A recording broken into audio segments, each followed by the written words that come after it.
बात यह है कि उसके साथ जुआन की एक्स गर्लफ्रेंड भी है। अमीर आदमी जानबूझकर जुआन की इंसल्ट करता है। वो जुआन पर पैसे फेंकता है और ताना मारता है, लो ये तुम्हारे पूरे दिन की कमाई के लिए काफी है। फिर वो जुआन पर हंसकर चला जाता है। शर्मिंदगी में डूबा जुआन, जिसके पास केवल फटे पुराने कपड़े हैं, अपनी चीजें समेटता है और अपनी पुरानी कार की ओर बढ़ता है। सच कहे तो ये समझना मुश्किल है कि वो कार चला रहा है या कार उसे घसीट रही है। जुआन अपने टाउन में लौटता है, जो कलाकारों, गैलरीज और पेंटर्स के घर से भरा हुआ है। ये जगह कलाकारों के स्वर्ग जैसी है। घर जाते समय उसकी मुलाकात अपने मकान मालिक से होती है, जो बकाया किराया मांगता है। तंग आया हुआ जुआन किराए के पैसे मकान मालिक के चेहरे पर फेंक देता है, लेकिन जाने से पहले मकान मालिक उसे बताता है, ये तो पिछले महीने का किराया था, इस महीने का किराया अभी बाकी है। जुआन लापरवाही से जवाब देता है, बाद में दे दूंगा। इससे मकान मालिक इतना गुस्सा हो जाता है कि वो जुआन पर पानी की बोतल फेंक देता है। अब आप सोच रहे होंगे कि जुआन उसे वापस फेंकेगा, है ना? लेकिन नहीं, जुआन उस बोतल को उठाता है और उसे अपनी बोतलें इकट्ठा करने की जगह में रख देता है। वो हर महीने के एंड में प्लास्टिक की बोतलें और कैन बेचता है। मकान मालिक उसे ताना मारता है, यही है एक गरीब आदमी की सोच। वो जुआन के प्लास्टिक और कैन इकट्ठा करने के काम का मजाक उड़ाता है। इसके बाद जुआन अपनी ड्रीम गैलरी में जाता है, जहाँ वो एक दिन अपनी आर्ट को एग्जिबिट करना चाहता है। हर दिन की तरह वो गैलरी मालिक से अपनी पेंटिंग को स्पॉन्सर करने की रिक्वेस्ट करता है। वो उसे कुछ पैसे भी देता है, लेकिन मालिक हंसकर कहता है, इतने से तो दीवार का 1 स्क्वायर मीटर भी नहीं मिलेगा। वो जुआन को छोड़कर ऊपर चला जाता है। जुआन उसका पीछा करता है, अपनी पेंटिंग एग्जिबिट करने की मिन्नतें करता है। मालिक उसे 2 टूक जवाब देता है, तुम्हारी कला कचरा है जुआन। जुआन अपनी सफाई में कहता है, मैंने बहुत इंप्रूव किया है। मेरी गर्लफ्रेंड टीएन भी अब मेरी कला से प्रभावित है। लेकिन मैं आपको बता दूं मेरे दोस्त, टीएन अंधी है। सचमुच, मैं मजाक नहीं कर रहा। वो कई सालों पहले आंखों की बीमारी की वजह से अपना विजन खो चुकी है। गैलरी मालिक मजाक उड़ाते हुए कहता है, तो तुम अपनी अंधी गर्लफ्रेंड की राय पर भरोसा कर रहे हो? तुम पागल हो गए हो। फिर वो एक आलू की पेंटिंग की ओर इशारा करता है और कहता है, अब इसे देखो। इसे देखकर मुझे सचमुच भूख लगती है। इतना रियल है ये। जुआन टूट जाता है, उसे समझ नहीं आता कि क्या कहे। अब टीएन की बात करते हैं। टीएन देख नहीं सकती और इस वजह से उसे एक मसाज थेरेपिस्ट की नौकरी मिली है। अनफॉर्चुनेटली ये नौकरी उसे हैरेसमेंट के रिस्क में डालती है और लोग उसके अंधेपन का फायदा उठाते हैं। एक दिन जुआन किसी को टीएन को छेड़ते हुए देख लेता है और उससे बदला लेता है। वो उनके साथ वही करता है जो उन्होंने टीएन के साथ किया था। वो उनसे कहता है, अब बताओ, क्या तुम्हें इस लड़की का दर्द महसूस हो रहा है? उसे उम्मीद थी कि वे अपने किए पर पछताएंगे, लेकिन इसके बजाय वे मिलकर जुआन को पीट देते हैं। मारपीट के बाद जुआन और टीएन अपार्टमेंट में जाते हैं, जहां टीएन उसके घाव का इलाज करती है। जुआन बढ़ा चढ़ाकर कहता है, मैंने उन सबको बेरहमी से पीटा। टीएन, जिसने हमलावरों की चीखें सुनी थी, कहती है, हाँ मैंने सुना, वे दर्द से चिल्ला रहे थे। उसे नहीं पता था कि असल में चीखने वाला जुआन ही था। फिर जुआन उसे गिफ्ट से चौंकाता है, एक जोड़ी जूते। टीएन को वे बहुत पसंद आते हैं। वे दोनों थोड़ी देर साथ में नाचते हैं और जैसे ही जुआन उसे किस करने के लिए झुकता है, अचानक टीएन को कमरे में किसी और की मौजूदगी का एहसास होता है। वो पूछती है, वो कौन है? जुआन जल्दी से कहता है, बस मेरा एक दोस्त है जिसे उसके घर से निकाल दिया गया है। वो मेरे साथ रह रहा है। वो अपने दोस्त से कहता है कि वो अपनी आंखें बंद रखे,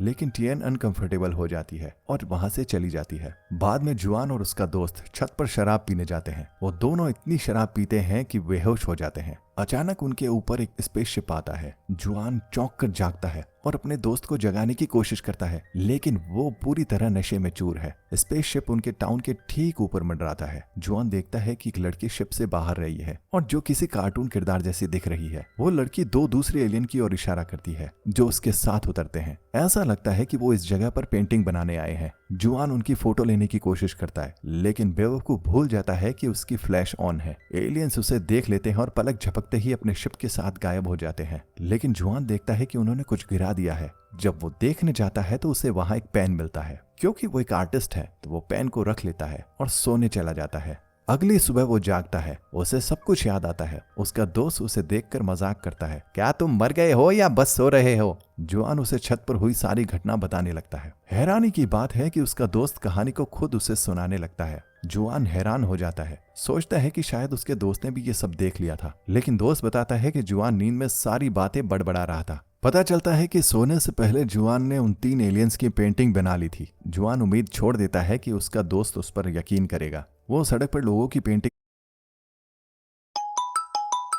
लेकिन हमेशा की तरह उसका दोस्त उस पर यकीन नहीं करता। वो बाकी सेब खा लेता और कहता है,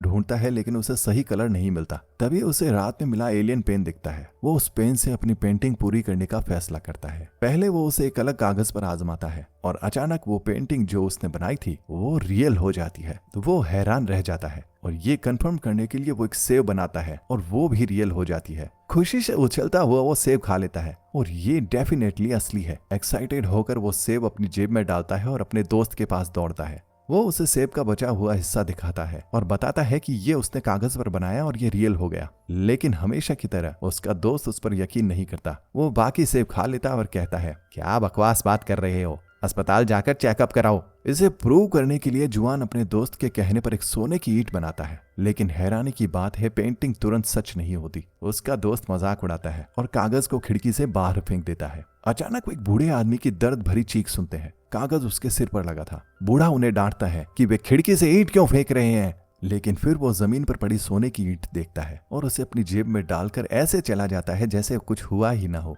तब जाकर जुआन का दोस्त उस पर यकीन करता है। वो जुआन से कहता है कि एक और बड़ी सोने की ईंट बनाए। जुआन ऐसा ही करता है और दोनों हैरान रह जाते हैं क्योंकि वे एक छोटे से कमरे में रहते हैं। जुआन एक विशाल महल बनाने का फैसला करता है। वो इसे बनाता है और अचानक शहर के बीच में एक महल बन जाता है। लोग हैरान रह जाते हैं। पुलिस तुरंत वहां पहुंचती है, उतनी ही हैरान। हम तो 5 मिनट पहले यहाँ थे, इतनी जल्दी ये किसने बनाया। वो महल के दरवाजे खोलने की कोशिश करते हैं। तभी जुआन और उसके दोस्त को अपनी गलती का एहसास होता है। जुआन पेंटिंग को मिटाने की कोशिश करता है लेकिन उसे समझ नहीं आता कि कैसे मिटाए। फिर उसे पेन पर एक बटन दिखता है जो किसी भी अनचाही पेंटिंग को मिटा देता है। वो बटन दबाता है और तुरंत महल सबके सामने से गायब हो जाता है। लोग ये देखकर फिर से भौचक्के रह जाते हैं। अपने कमरे में वापस जुआन का दोस्त कहता है, हमें कम से कम 200 मिलियन का कैश बनाना चाहिए। वो खुद कोशिश करता है, एक नंबर बनाता है लेकिन वो पैसे में नहीं बदलता, बस एक नंबर ही रहता है।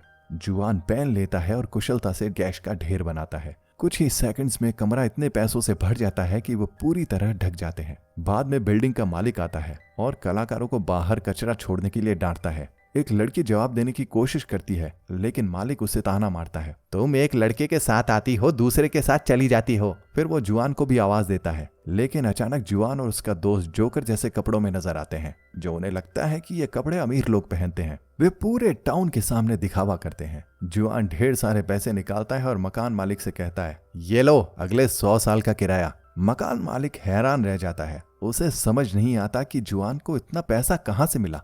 लेकिन जुआन यही नहीं रुकता। जल्द ही पड़ोसी उसे 3 लग्जरी कारों में देखते हैं जिनमें लड़कियां हैं जो उसका एंटरटेनमेंट कर रही होती है। वो एक टॉप रियल एस्टेट कंपनी में जाता है, वो महल खरीदने के लिए जिसका उसने हमेशा सपना देखा था। वहां उसे अपनी एक्स गर्लफ्रेंड अपने नए बॉयफ्रेंड के साथ मिलती है जो 15 मिलियन की एक विला खरीदने से इनकार कर रहा है। जुआन सेक्रेटरी के पास जाता है और शहर के सबसे विशेष इलाके में 2 महल मांगता है। वो अपनी एक्स गर्लफ्रेंड के सामने कैश निकालकर दोनों के लिए पेमेंट करता है जो तुरंत पछताने लगती है कि उसने जुआन को छोड़ दिया था। उसी रात जुआन अपनी अंधी गर्लफ्रेंड टियन को उस नए महल में ले जाता है जो उसने उसके लिए खरीदा था। वो टियन से कहता है कि वो गैस करे कि उनके सामने क्या है। टियन कहती है, वो 40 मिलियन का महल जिसके बारे में हर कोई बात कर रहा है, तुम और तुम्हारी खरीदी हुई चीजें। जुआन थोड़ा डिसअपॉइंट हो जाता है कि उसका सरप्राइज बेकार चला गया लेकिन वो सेलिब्रेशन जारी रखता है। हॉल में मेहमानों की भीड़ है जो टियन को उसके नए महल के लिए बधाई दे रही है। क्योंकि वो देख नहीं सकती, जुआन एक लड़की को लाता है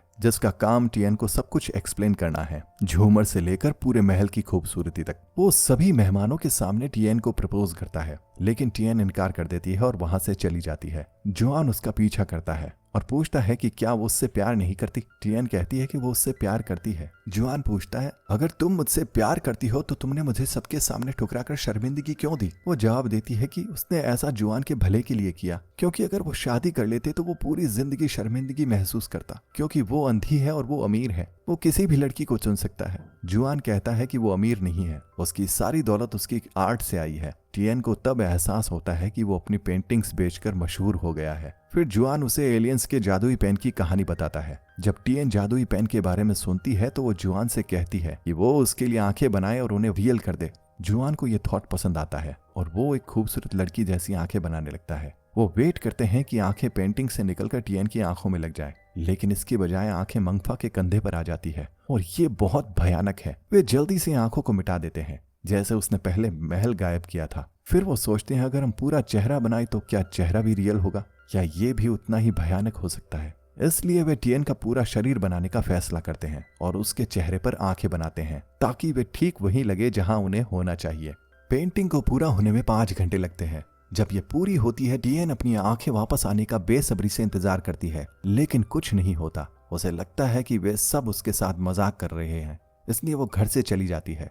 जैसे ही वो बाहर कदम रखती है, वो पेंटिंग दरवाजे पर गायब हो जाती है और वो पेंटिंग के अंदर से आती है जिसकी आंखें खुली हुई है। ये काम कर गया, टियन अब देख सकती है। जुआन उसे इधर उधर घुमाने ले जाता है। वो उसे पूरे चाइना का टूर करवाता है। मंगफा उस टिकटॉकर से प्यार करने लगता है जिसके लिए वो पहले पागल था। उनकी जिंदगी पूरी तरह बदल जाती है। जुआन को आखिरकार एक आर्ट एग्जीबिशन मिलती है जहां वो अपनी पेंटिंग्स एग्जिबिट करता है। वे पेंटिंग जिन्हें पहले कोई खरीदना नहीं चाहता था, अब नीलामी में बिकते हैं और लोग बोली बढ़ाते रहते हैं। ये सब इसलिए क्योंकि वो अमीर हो गया है और हर कोई सोचता है कि ये उसके पेंटिंग करने के टैलेंट की वजह से है। लेकिन असल बात यह है कि जादुई पेन कुछ भी हवा से नहीं बनाता। टियन की आंखें भी कहीं से नहीं आई। जिस पल उसे आंखें मिली, उसी पल एक फेमस एक्ट्रेस अचानक फिल्म सेट पर अपनी आंखें खो देती है। ये घटना वायरल हो जाती है और लोग हैरान थे कि एक्ट्रेस की आंखों को अचानक क्या हुआ। यहाँ तक कि वे पैसे जो उन्होंने पेंटिंग के दौरान इस्तेमाल किए, वे भी कहीं और से नहीं आए। एक बैंक से ठीक उतने ही पैसे गायब हो गए थे और सुरक्षा कैमरों ने पैसे के गायब होने को रिकॉर्ड कर लिया था।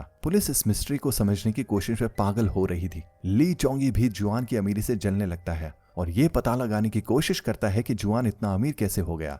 जब वो बैंक चोरी की खबर सुनता है तो वो सारी बातें जोड़ता है और पुलिस से कांटेक्ट करता है। वो कहता है कि उसे एक ऐसे शख्स के बारे में पता है जो रातों रात अमीर हो गया और डेफिनेटली ये वही चोर होगा। पुलिस को पता चलता है कि जुआन जो पैसे अपार्टमेंट खरीदने के लिए इस्तेमाल किए थे, उन पैसों के सीरियल नंबर बैंक से चुराए गए कैश से मेल खाते हैं। वे जुआन और मंगफा को एक आर्ट ऑक्शन के बीच में गिरफ्तार करने जाते हैं जहां लोग उनकी पेंटिंग्स खरीद रहे हैं। जुआन और मंगफा समझाने की कोशिश करते हैं कि उन्होंने कुछ नहीं चुराया, उनके पास एक तरह का जादू है जो उन्हें जो चाहे वो देता है। लेकिन वे जादुई पेन का जिक्र नहीं करते। वे पुलिस से कहते हैं कुछ भी मांग लो, हम उसे अभी बना देंगे। पुलिस एक फरारी मांगती है। जुआन और उसका दोस्त कहते हैं कि कोई उन्हें जादू करते समय ना देखे और अचानक एक लाल फरारी पुलिस स्टेशन के अंदर आ जाती है। पुलिस हैरान रह जाती है और क्योंकि उनके पास कोई चोरी का सबूत नहीं है, वो उन्हें रिहा कर देते हैं। उसी रात कोई उनके दरवाजे पर आता है। वे डर जाते हैं, सोचते हैं कि पुलिस फिर से आई है। नया लैपटॉप, बड़ी ट्रीट। अब तुम जैसे दोस्त हो तो कुछ बड़ा ही देना पड़ेगा। Nestle classic, fruit and nut का मजा और डिलीशियस चॉकलेटी टेस्ट से भरा, सिर्फ 45 रुपए में। Hey, it's me, your dry skin, and I demand more. More CeraVe moisturizing cream to repair my barrier in just 1 hour. 80% dryness relief with 3 skin identical ceramides. CeraVe, developed by dermatologists and clinically proven for Indian skin. Demanded by me, your skin. लेकिन ये जुआन की ex girlfriend है, वो लड़की जो उसे बहुत पहले छोड़ चुकी थी। उसके पति पेंटर ली चोंगी ने जुआन से जलन में उसे धक्के देकर निकाल दिया था। वो माफी मांगने आई थी कि उसने जुआन को नहीं चुना और केवल पैसे की परवाह की। वो बताती है कि वो अपने पति को तलाक दे रही है और अपने परिवार के पास वापस जा रही है। लेकिन जुआन कहता है कि उसने उसे छोड़कर कुछ गलत नहीं किया। एक गरीब आदमी के साथ वो क्या कर सकती थी जो अपनी पेंटिंग्स में डूबा रहता था और अपनी गर्लफ्रेंड की परवाह नहीं करता था। उस समय उसके पिता अस्पताल में बीमार थे और उसे रियल में फाइनेंशियल हेल्प की जरूरत थी और वो मदद उसे ली चोंगी ने दी थी। वो उसे कहता है कि वो गिल्ट फील ना करे। फिर वो पुरानी यादों में खो जाता है और उसे जादुई पेन की पूरी कहानी सुनाता है। जुआन तिजोरी खोलता है ताकि उसे पेन दिखा सके, लेकिन तभी एक मुसीबत आती है। उसके पति ने उसकी पत्नी के कपड़ों में एक छिपा हुआ कैमरा लगा रखा था और उसने जुआन की सारी बातें देख और सुन ली थी। अब उसे जादुई पेन का रहस्य पता था। इस बीच पुलिस ऑफिसर एक रिपोर्ट पढ़ रहा था जिसमें एक ऑटो एक्सपो से एक फरारी के रहस्यमयी ढंग से गायब होने की बात थी। ये वही फरारी थी जिसे जुआन और उसके दोस्त ने पेन से बनाया था। इसलिए ऑफिसर सीधे उनके घर जाता है। वो उन्हें उस जादुई डिवाइस को सौंपने के लिए कहता है जो उनकी हेल्प कर रहा था। वो वार्निंग देता है कि अगर वे कोऑपरेट नहीं करेंगे तो वो दोनों को चोर मानेगा। हालांकि जादू के खिलाफ कोई कानून नहीं था। अगर वे पेन सौंप देते तो उन पर कोई आरोप नहीं लगाया जाता। जुआन बिना किसी हिचकिचाहट के पेन पुलिस को सौंपने को तैयार था, लेकिन एक दिक्कत थी। पेन पहले से ही चुराया जा चुका था। ये ली चोंगी के हाथों में था और वो अपने असिस्टेंट्स की मदद से इसका इस्तेमाल शुरू कर चुका था। सबसे पहले चोंगी ने एक शानदार आर्ट गैलरी बनाई जिसका उसने हमेशा सपना देखा था। फिर उसने शाही कपड़े और एक शाही महल बनाया जो चीन के ऐतिहासिक महलों की तरह था। असल में उसने चीनी धरोहर की छवि चुराई थी। वो अपनी पत्नी को बांधकर टॉर्चर करता है फिर एक मैगजीन के कवर पर छपी खूबसूरत लड़की को रियल बनाने के लिए उसकी पेंटिंग बनाता है ताकि वो उससे शादी कर सके। वो लड़की जो कि ब्यूटी कॉन्टेस्ट में भाग ले रही थी अचानक गायब हो जाती है और चोंगी की दुनिया में आ जाती है। उसकी इन सभी करतूतों ने पुलिस के लिए उसे ट्रैक करना आसान कर दिया। ऑफिसर ने चोंगी को समझाया कि पेन कुछ भी हवा से नहीं बनाता, ये चीजों को किसी और जगह से ट्रांसफर करता है, यानी वो चोरी कर रहा है। इसके बावजूद चोंगी ने जोर देकर कहा कि उसने कुछ गलत नहीं किया, उसने तो बस पेंटिंग बनाए हैं। फिर उसका असिस्टेंट उसे कहता है कि वो पेन का इस्तेमाल करके एक नया प्लैनेट बनाए जहां वे पुलिस से बचकर जा सके। इसलिए वो एलियन स्पेसशिप बनाता है और वो उनके सामने आ जाता है। एलियंस गुस्से में स्पेसशिप से उतरते हैं, ये पूछते हुए कि उन्हें किसने बुलाया और उनका डिवाइस कहाँ है। उस पल सभी हैरान रह जाते हैं जब उन्होंने देखा कि चोंगी ने एक टैंक बनाया है और अपने असिस्टेंट्स के साथ उसमें चढ़ गया और एलियंस को खत्म करने के लिए तोप का निशाना उनकी तरफ कर देता है। लेकिन एलियंस ने आसानी से टैंक की तोप को वापस उनकी ओर मोड़ दिया। ये साफ था कि उनकी फिजिकल पावर इंसानों से कहीं ज्यादा थी। उन्होंने चोंगी को उसकी करतूतों की सजा दी और उसे पीटा। आखिरकार वो हार मान गया और उनका डिवाइस वापस कर दिया। लेकिन एक एलियन बहुत गुस्सा हो जाता है जब वो देखता है कि डिवाइस को एक पेन की तरह बदल दिया गया था। उसने उसे चोंगी के चेहरे के सामने लहराया और जवाब मांगा। जुआन आगे बढ़ता है और कबूल करता है कि उसने ही डिवाइस को पेन की तरह बदला था। चोंगी का इससे कोई लेना देना नहीं था। एलियन जुआन की ईमानदारी से खुश होता है। वो कहता है कि ये प्लानेट उनके प्लानेट से बहुत मिलता है जहां बुराई और अच्छाई दोनों हैं। वो फैसला करता है कि वे अपना डिवाइस लेकर शांति से चले जाएंगे। लेकिन जाने से पहले जुआन ने एलियन से आखिरी फेवर मांगा। वो उनसे कहता है पेन से बनाई गई हर चीज को उसी जगह पर वापस कर दे जहां से वो आई है। एलियन मान जाते हैं और बस उसी तरह सब कुछ वापस वैसा ही हो जाता है। हर एक चीज, यहाँ तक कि टियान की आंखें, नलसाजी के पाइप और चोंगी और उसके असिस्टेंट जो कपड़े बनाए थे, सब वापस अपनी जगह पर चले गए। एलियंस ने देखा कि पूरा एरिया पुलिस की गाड़ियों और हेलीकॉप्टरों से भर गया है। सिचुएशन खतरनाक हो रही थी। उन्हें एहसास हुआ कि ये सारा हंगामा उनकी वजह से हुआ है। उनका स्पेसशिप भी अपनी जगह पर वापस चला गया था। उनके पास वापस जाने के लिए कुछ नहीं था, इसलिए एलियंस बिजली की स्पीड में वहां से भागते हैं ताकि इंसान उन्हें पकड़ ना सके। इसके बाद पुलिस ने चोंगी और उसके असिस्टेंट को ब्यूटी क्वीन के किडनैपिंग के लिए गिरफ्तार कर लिया, जिसे मैगजीन से बनाया गया था। चोंगी की पत्नी भी आगे आकर जुआन से माफी मांगती है, ये कहते हुए कि उसे नहीं पता था कि उसके कपड़ों में एक छिपा हुआ कैमरा था और उसका उससे कोई लेना देना नहीं था। और इसके साथ ही जादुई पेन की कहानी खत्म हो जाती है। जिंदगी पहले जैसी हो जाती है। कोई भी जुआन की पेंटिंग्स खरीदना नहीं चाहता था और हमें पता चलता है कि टियान ने अपना ब्यूटी सैलून फिर से खोल लिया है और हाँ, उसने जुआन से शादी कर ली है। अब उनके पास एक खूबसूरत बच्चा भी है और यहीं पर यह कहानी खत्म हो जाती है। कहानी पसंद आई हो तो वीडियो को लाइक कीजिए और चैनल को सब्सक्राइब कीजिए।